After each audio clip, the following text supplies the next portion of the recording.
İyi başladı. Salam Kırgızstandықтар. Bu жылқыға момдай байлағыла. Түн ішінде елдің қауіпсіздігі. Азыр түн ішінде 25-30 киши менен маршруткалар келатып түн ішінде қырсықтап атышат.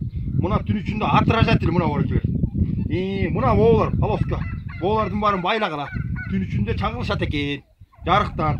Мал келет табы мал, бұл жерде мал бар екен деп мына оның бар неме қылады. Бая күні мен 100 метр алдыртқам, 100 метр 400 сомдан екен. Мына құйрығына да байланады. Түн ішінде мына отражатель мына бүт барына. Елдің қауіпсіздігі мына.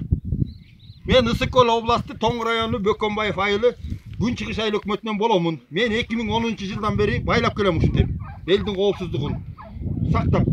Ушундайдан байласаңар бүт эле кыргызстандыктар байлагыла.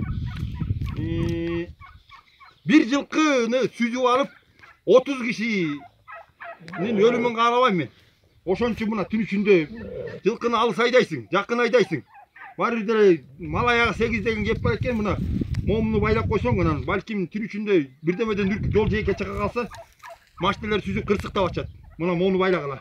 Жарыктан чагылышат экен. Жакшы экен мына. 100 метри 400 сом экен. Мына базарларда турат.